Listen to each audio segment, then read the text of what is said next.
You know what? I have that Enya song stuck in my head. The yeah. That's stuck in my head. And that means another episode of the MLO project. People are like, geez, you guys are just coming in.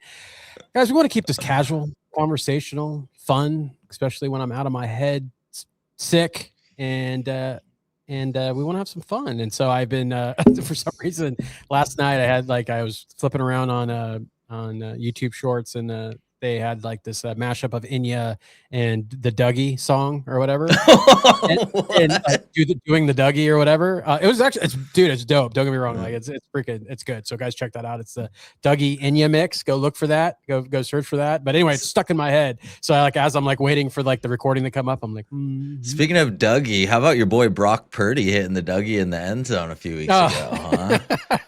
That dude's got some. It would have been better if it was Yeah, if it was last night. Yeah. Well, it was last night. Nah, I was expecting it, but it is what it is. Well, welcome, my friends, to the episode. Joining me, as always, is my compatriot, my compadre, my conamigo. Don't know if that's a word, but we'll make it up today. Conamigo. That sounds right. Is that a thing? Sounds right. It sounds right. Well, we'll look to the judges later. Michael McAllister. Mike, what's up, buddy? What's up? I Googled it. Conamigo is not a thing. The first thing that popped up is Conmigo, Khan Academy's AI-powered teaching. Not a thing. But hey, man, how are we doing? How are you feeling, dude? We just did an episode. Are you fading? Is the Dayquil kicking in? How are you? I'm not doing Dayquil because I just hate how that makes me feel. Right? How does it make you feel? It makes me feel like I'm like floating in a cloud in my head the entire day, right? So like I feel like I'm present, but I'm not really present. That's the Dayquil? I thought that was just being sick. Well, that too, but it's just that the Dayquil for me, it just doesn't make me feel. It's just like also why I don't like to take. Don't get me wrong, I took NyQuil, but it's like I don't like taking sleep aids too much because I just feel like I feel like a zombie the next day. I just don't feel like my normal self. So, but when you're sick, you just gotta do what you're doing. No, I actually haven't taken any Dayquil this entire time. I've just kind of suffered through it because I tried to maintain as much as I could because I can't just completely clock out. But Advil has come to the rescue during this time, and so that's my medication of choice right now. All right. Well, cool. What are we chatting about today, Fraser? I think we're going to be talking about Dayquil versus generic CVS off-brand. No, we're going to be talking versus codeine that scissor. Yeah, the scissor. That purple drink. The purple drink. No, we're going to talk.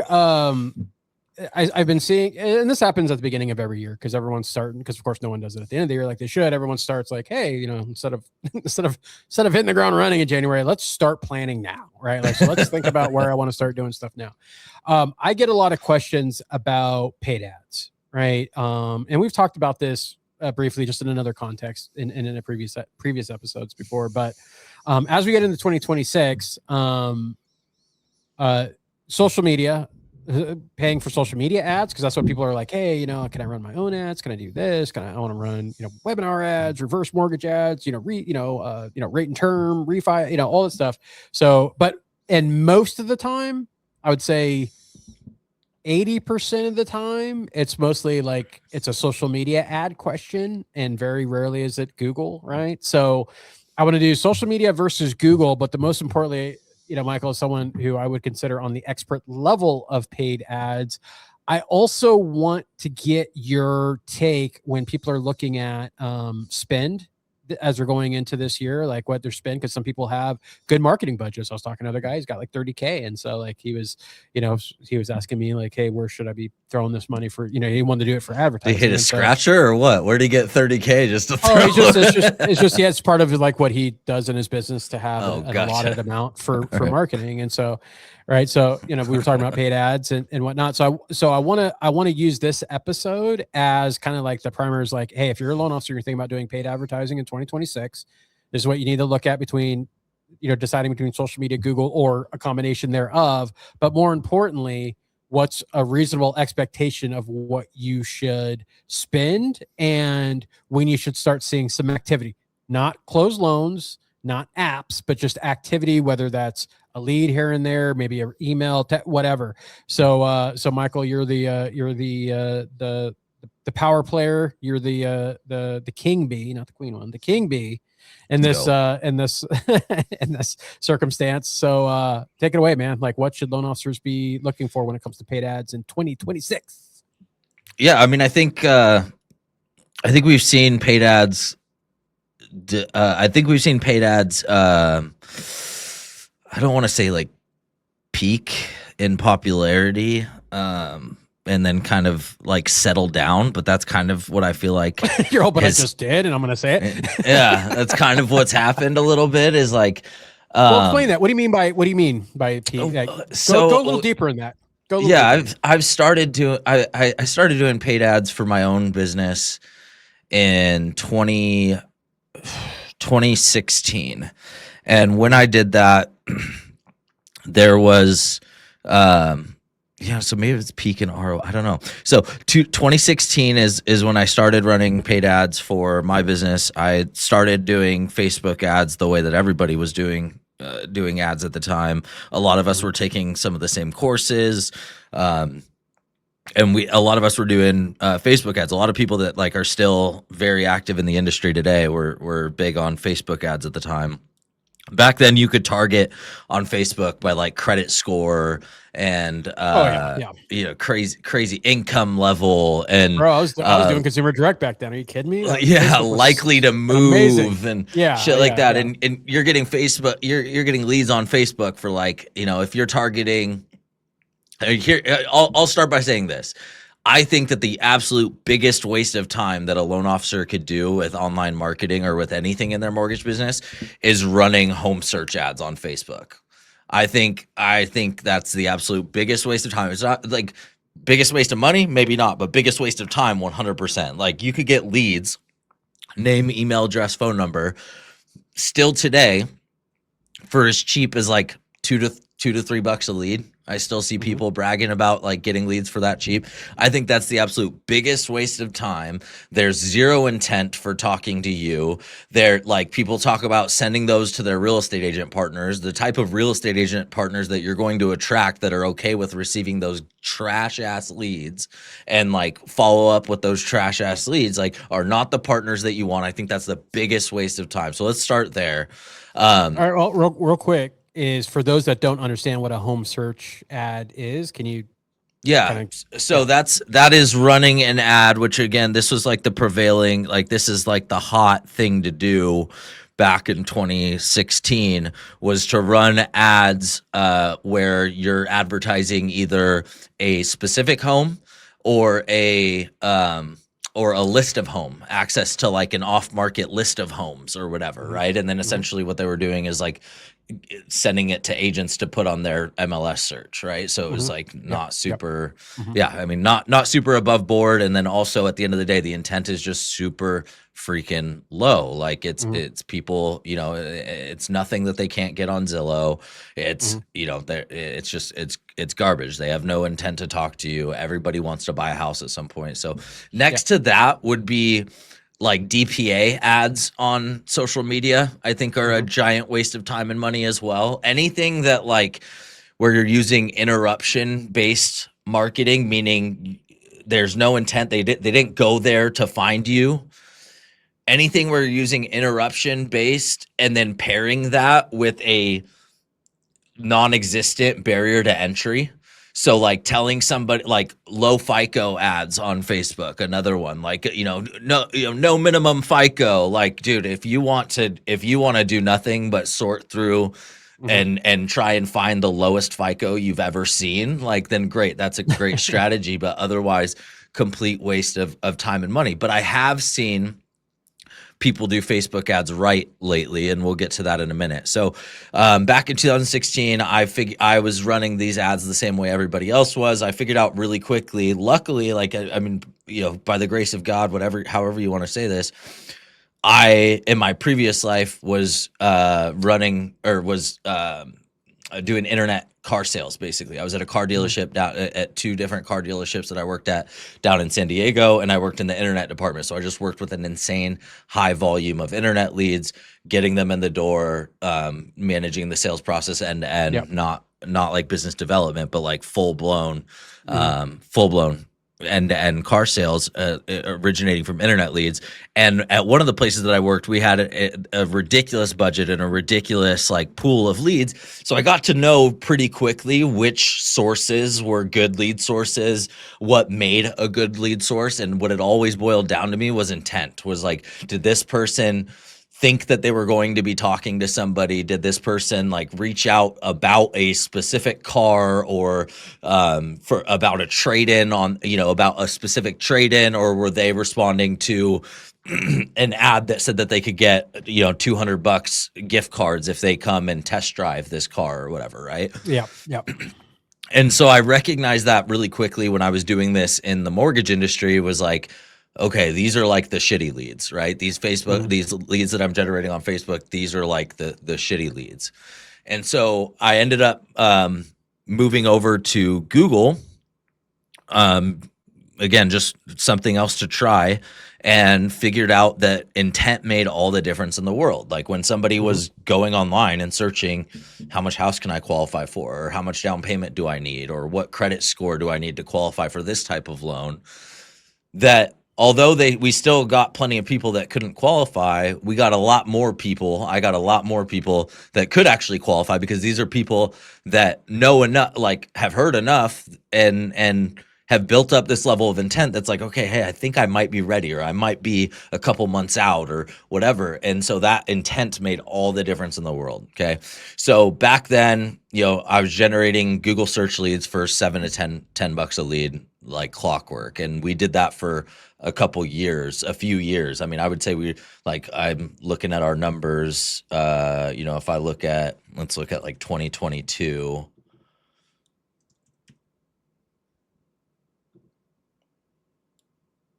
We were at 11 average cost per lead of $11.97 a lead. Let me go back. Like, I think COVID was like our peak. Are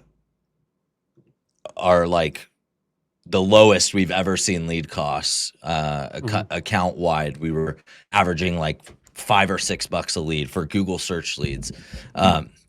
Today, that cost per lead is closer to $17.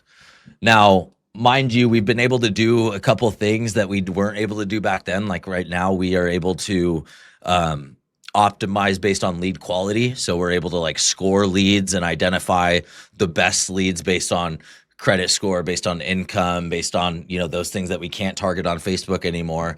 And then we're able to optimize our ads to target directly those. And so the lead is a better quality on average than it was back then. But lead costs are a lot higher than they were back then. Now, values are higher as well. There's a lot of different things that you could say, deals are harder to come by. And so the value of the lead is arguably higher as well.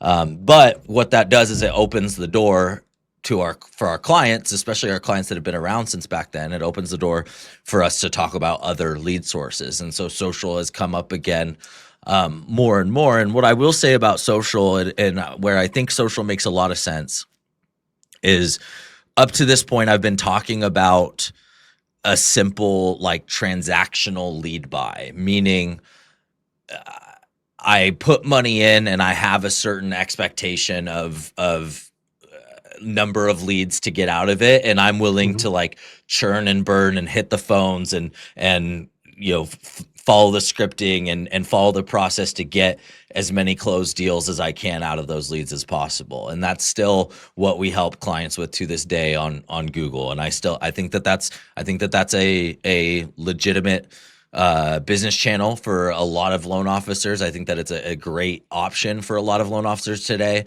But I also think that the value of the brand and the value of like positioning yourself and like real marketing, that we've grown in the mortgage industry to recognize that more and more. And I've grown to recognize the value of that more and more, to where when we see people considering social, a lot of the times what the conversation that we're having is around, like, are we doing this to amplify your organic efforts in the market? Like, are you actually putting yourself out there? Are you actually known in the market? And when we run these ads, are we trying to get people to recognize you?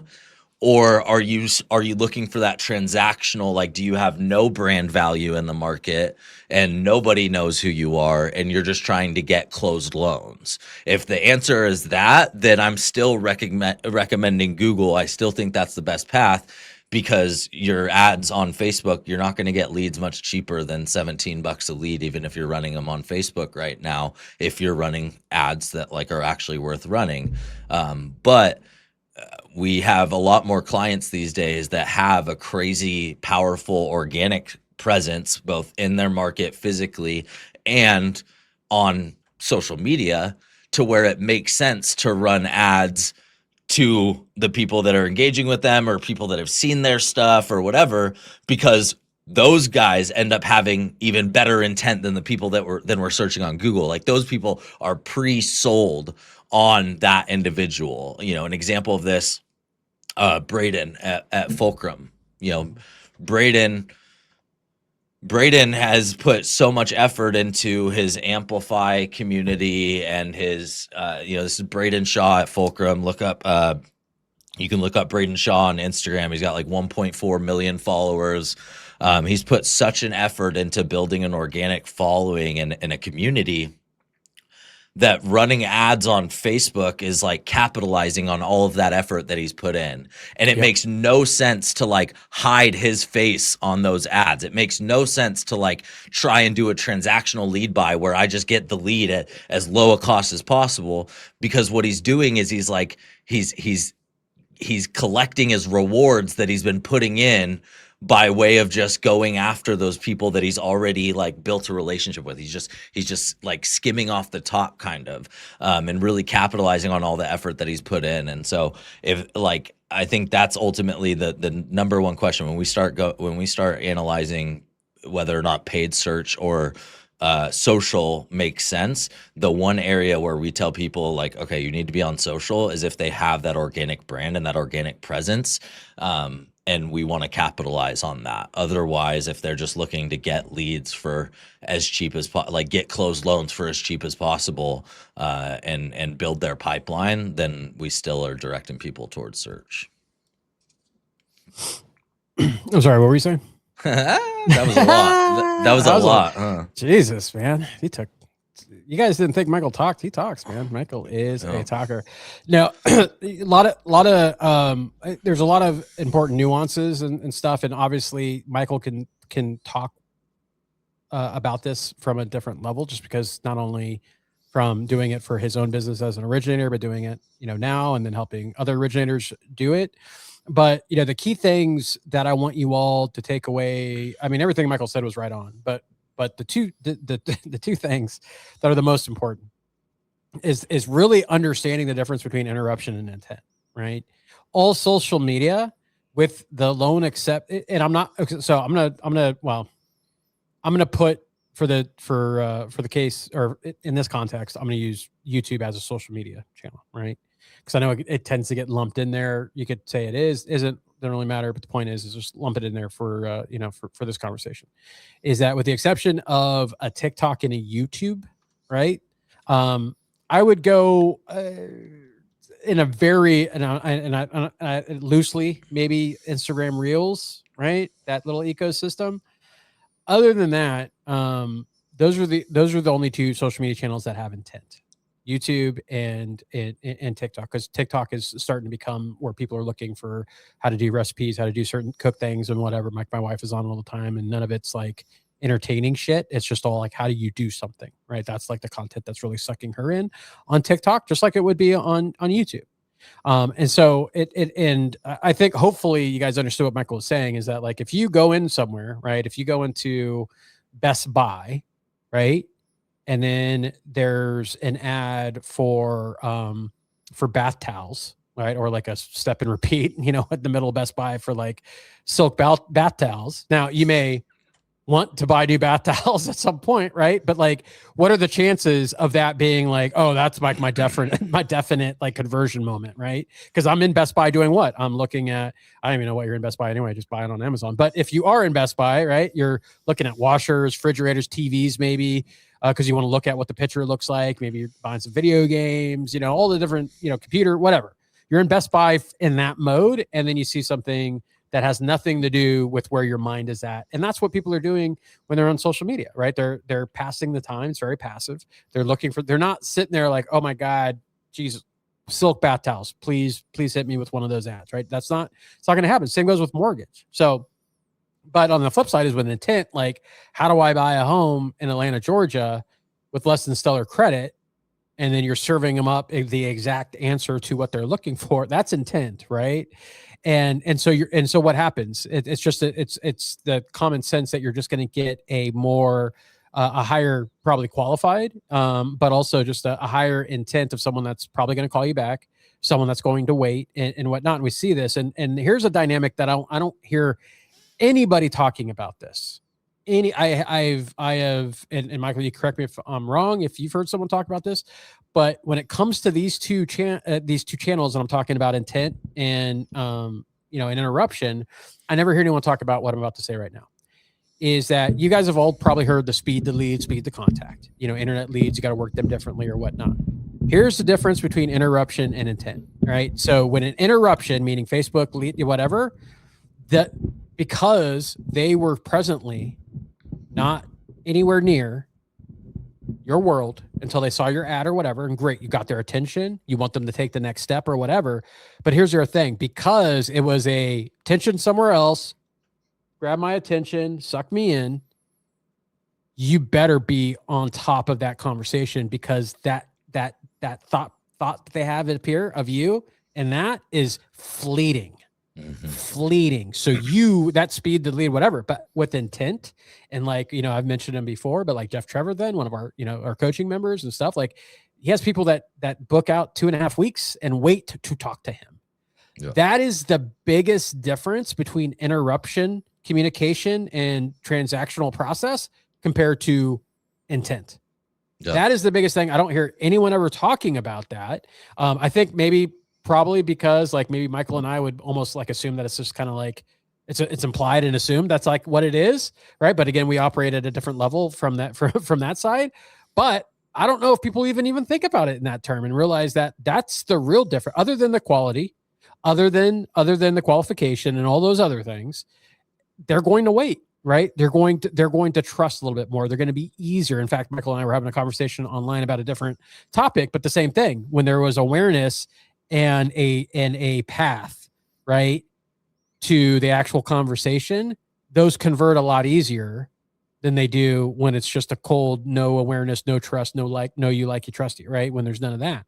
And all of this is obvious. None of this should hopefully be shocking to you, but I really don't think people think about that in terms, because that's a conversation I don't have with anyone, because they just think about Facebook. And then when I mentioned that, the intent versus, interruption, I mean, they get the concept, but I don't think they really understand that. I'm like, and so that's why I try to make that Best Buy analogy, is that sure, if for some reason, like I'm like, oh shit, bath towels, I actually was thinking about that. And maybe that was just a really great display. Right. But then what am I going to do? Maybe I scan the QR code or whatever, and I go into it. I'm in there, but I'm still in Best Buy, by the way. Right. So my attention really isn't fully on that. It's just like that caught me. So I'm kind of in there. So they better be able to give me like a full service and that experience when they have my attention. Because if I then move to go look at, MacBooks now, right, the chances of me remembering that I saw that thing, like probably not going to be there. Right. Yep. So like if you once you grab it, when you have intent and whatever, what's going to happen? They're going to watch Michael's video on like, hey, well, actually, let's use the example that Michael, Braden, who's a loan officer, right? And this dude has built an incredible brand around that. Right. So what are they going to do? They're going to see Braden's, YouTube or even, TikTok. Right. And then what are they going to do? They might follow him, or they might go to his profile page, click on that link. Where's that take him? Probably it's YouTube, maybe a page, maybe or whatever. Right. But the point is that they're extending the brand based off of the intent. Yep. right? And so they're taking on that journey. So they're gonna watch another video and then another video, and then that's when that conversion happens. That's why we call it passive prospecting. That's why YouTube to me is the biggest play. But if if you're looking at running paid ads, right? Where it's going to be more expensive, but like where are you going to get the better results? And there's nobody alive, right, with any common sense that's going to tell me that interruption based ads are going to create a better quality lead than intent based ads. Right. Yep. And so that's where I think the dynamic really needs to be played out. But I know you have, there's one thing I did want you to hit on, because this is the question I get all the time. And then, so I don't want to interrupt your process, but what is a reasonable expectation that a loan officer should have as far as like how much ad spend they should start off with? Yeah. And then I'm gonna have you answer that. But before I do, I also wanted to touch on, guys, the cost per lead means absolutely nothing if the leads aren't good. It means nothing, right? I could create a 50-cent lead all day long. I could go get leads right now. I could get 100 leads today if I wanted to. They're probably all going, in fact, not probably, they're all going to be crap, right? Anyone could generate a lead based off of a lot of shit that you could put out there, but ultimately is like you want quality, not quantity when it comes to this. So where should loan officers like what's a reasonable expectations of ad spend? And this is the conversation I had, was not based off of like what's a reasonable spend and expectation to start generating activity. And I'm not talking about closed loans or anything, because that's a process. But I know it, and I don't know if you want to bring it up, but we have a client that spends a lot, but they freaking are bringing in a ton too, right? So I'll let you take it, take it from here. As far as they should expect, like, again, going back to the contrast that I was kind of painting earlier, if you're just trying to capitalize on your brand, this is one of the like super valuable things about creating a brand within your market, whether it's online or in person. If you're just trying to capitalize on that brand positioning, your cap is going to be whatever your brand, like how solid your brand is. And so keep that in mind, but you really don't need to spend very much. You're talking, couple $100 a month maybe, and you're and like ultimately you're going to see a point of diminishing returns in the like amount of leads that you're generating, based on, again, how well you've done all of the organic stuff, how well you've built up your brand otherwise, and your activity otherwise. If you're trying to generate closed loans from nothing, if you're trying to like I said, do that transactional lead buy of like, I want to put money in and get business out of it, I would expect to pay, if you're just starting and you've never done this before, I would expect to pay $1,500 a closed loan. And so you need to spend monthly accordingly. If you're trying to close a loan a month from this, then you need to be spending $1,500 a month at least. And to me, that should include a management fee. That's not just ad spend. Like, I don't advise anybody to go out and try and figure out Google ads for themselves, spending that kind of money. Like I don't. Same thing with Facebook ads. Like there's a lot of people out there that can run Facebook ads for you. If you're spending $1,500 a month, I do not advise you doing that on your own. But $1,500 a month, and you should, expect to see. The good news with this is, like, if somebody knows what they're doing, you should see leads right away. Like, period. Like if you sign up for that level of budget, and you don't see leads coming in within the first week, 2 weeks tops, get the hell out of there. Run the opposite direction. Find somebody else, because I don't care what they tell you about like the amount of time it takes to build the pixel and build this and all that shit. Like if you're spending that kind of money, somebody needs to know how to get you leads quickly. And so our clients typically see leads on day 1 or day 2 of turning their ads on.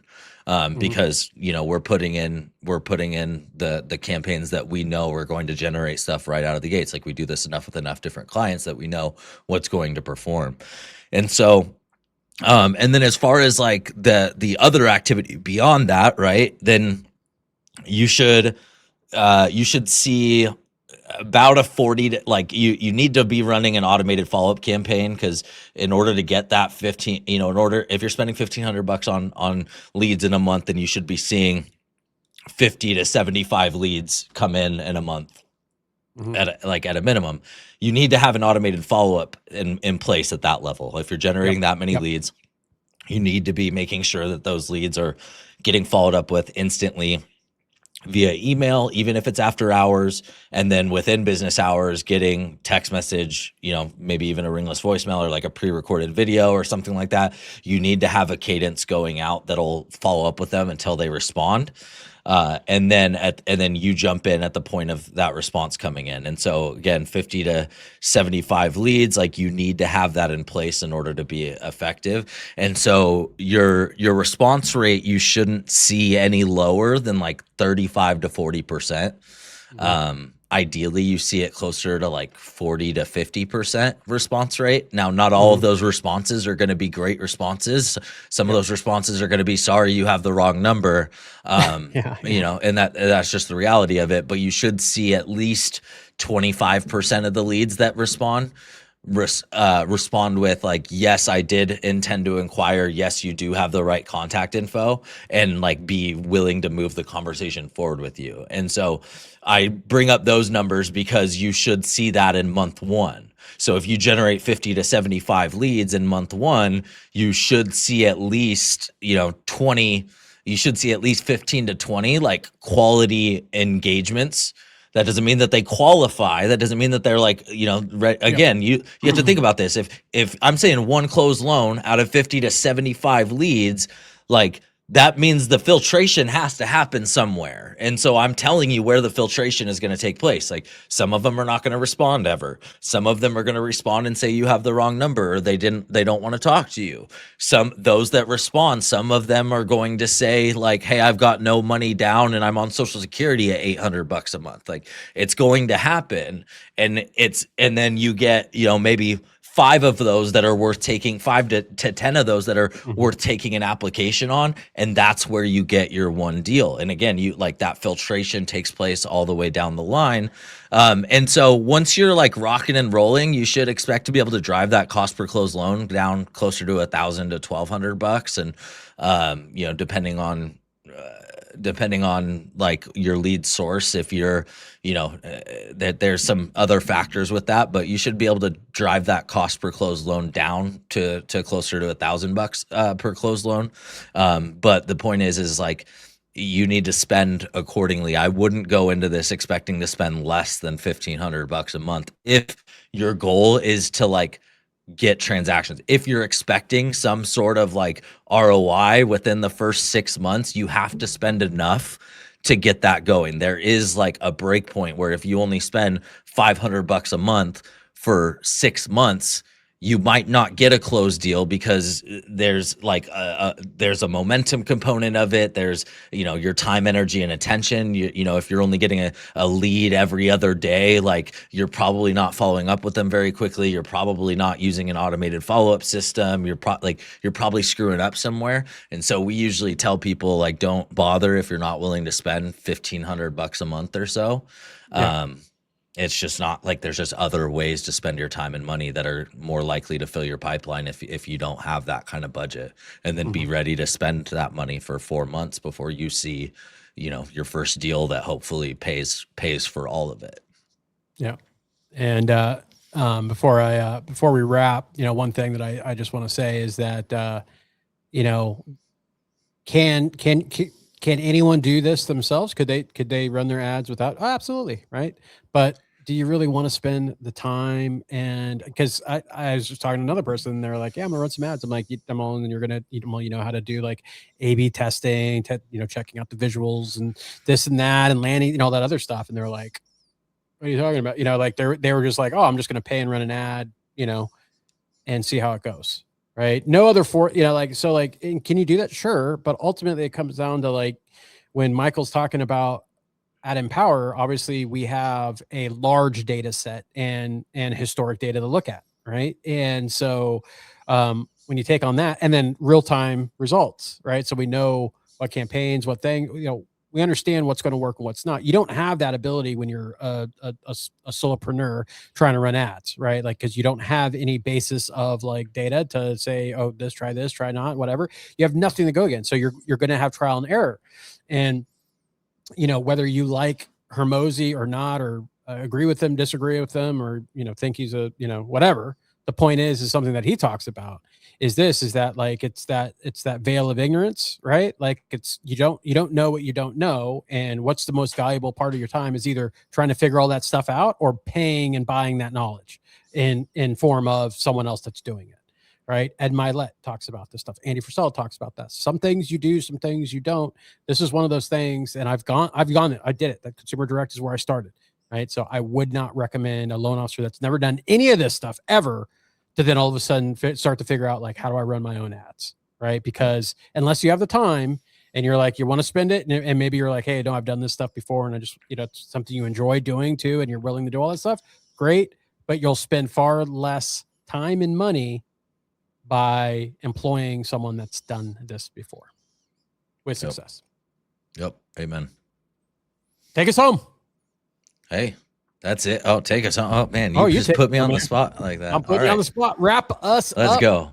Awesome. Well, yeah, if you, we've been doing doing the Google Ads thing at Empower for a long time. And as you guys know, Empower LO, is a proud sponsor of this wonderful podcast that you guys enjoy so much, all 12 of our listeners. So I make that joke. We got two. I make that joke. 10 on the last episode. I should be more grateful because we do actually have a lot more activity than that. Fraser sent our 2025 year and wrapped, and yeah, I do. I should actually. Bro, those were fucking pretty good, man. Those numbers. Stats were pretty damn good. So good numbers. So and that was not Spotify, by the way. That was like that didn't include Spotify. So and I think Spotify's got to be like where the most activity is, or at least I'm biased that way because that's where I listen to everything. So yeah. We pretty solid, man. I'm happy with it. I'm happy. Yeah. Amen. So guys, if you're listening to this, and if you have any questions about running ads for your business, I'm an open book. I'm always available for you guys to reach out, connect on Facebook, reach out, book a demo with our team. Coop on our team can kind of show you the way, show you how we do things on Google. But otherwise, guys, if you do have any other questions, anything else that we can talk about on the MLO project, please let us know. We'd love to make sure that we're tailoring this to you. You guys are what makes the MLO project at least mediocre, if not exceptional. So with that, guys, thank you so much for listening. And we'll see you on the next episode. Take care, guys.